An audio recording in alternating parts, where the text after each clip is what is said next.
বর্ষিয়ান নেতা, তৃণমূল কংগ্রেসের এক দীর্ঘদিন কাটিয়েছেন, তারপর বিজেপিতে যোগদান করে এবার Maniktala candidate. that was the প্রথম রিয়াকশন আপনার?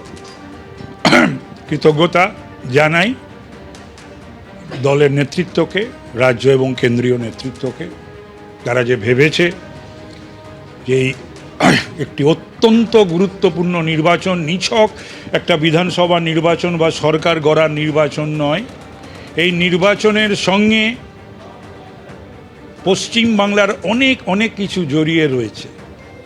পশ্চিমবাংলা আগামী দিনে পশ্চিম বাংলাদেশ হবে, জেহাদিদের ডেরা হবে, দেশের মানে আমাদের ভারতবর্ষের সার্বভৌমত্ব নষ্ট হবে, আভ্যন্তরীণ সুরক্ষা নষ্ট হবে কি হবে না এই সমস্ত, প্লাস 15 বছরের যে অরাজক নৈরাজ্য। আর আপনার প্রতিদ্বন্দ্বী নিয়ে কি বলবেন? না, আমার এই একসময় সাধন পাণ্ডে বিধায়ক ছিলেন, তারপর তার স্ত্রী, তারপর এবার কন্যা তার প্রার্থী।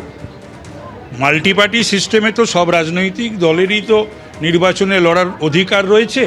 তো সুতরাং বাংলার যে ঐতিহ্য, যে পরম্পরা, যে সংস্কৃতি, সাধারণ এবং রাজনৈতিক সংস্কৃতি, সেটা বজায় থাকবে। এবং গত 24-এর নির্বাচনে যে ঘটনা আমার কলকাতা উত্তরে এবং মানিকতলাতে সকলেই জানে, যেগুলো ঘটেছিল সেগুলো না ঘটলেই ভালো। আশা করব যে এবারের নির্বাচনে সেই ধরনের অসভ্যতা, অভব্যতা কিছু ঘটবে না। ধরুন, আপনি আক্ষেপ থেকে তৃণমূল ছেড়েছিলেন, এই বিজেপির মানিকতলায় কেন্দ্রে প্রার্থী হয়ে আপনি খুশি? এবং ভীষণ খুশি, ভীষণ খুশি। কলকাতায় কি রেজাল্ট হবে? ওভারঅল 7-7 বলছে। ভালো রেজাল্ট হবে কলকাতায়, খুব ভালো রেজাল্ট। উত্তর কলকাতা, দক্ষিণ কলকাতা বা কলকাতা মহানগর, আমাদের যে 29টা আসন রয়েছে, ভালো।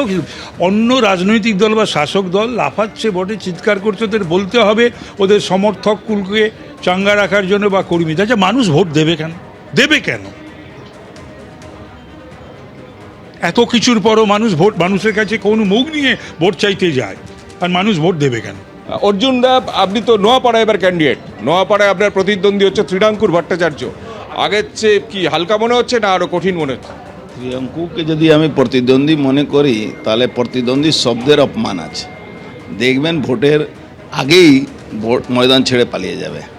এরকম লোককে যারা যাদেরকে যে লোককে মমতা ব্যানার্জি সিআইডি তার নামে এফআইআর করলো কি জিটিএতে চাকরি চুরি করেছে, আর নানা রকম কেচ্ছা তো আছেই।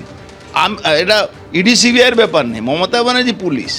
তারপরেও মমতা ব্যানার্জি তাকে টিকিট দিয়েছে, কাকে সরিয়ে? মঞ্জু বোসকে, যিনি বহু পুরনো একজন তৃণমূলের কর্মী ছিলেন। তাকে বেইজ্জত করে ধাক্কা মেরে মঞ্চ থেকে সরিয়ে তাকে টিকিট দেওয়া হয়েছে। তাহলে ওখানকার মানুষ তার সঠিক জবাব দিয়ে দেবে। মমতা ব্যানার্জি সরকার যাচ্ছে, পরিবর্তন দেখা যাচ্ছে, পরিবর্তন সামনে আছে।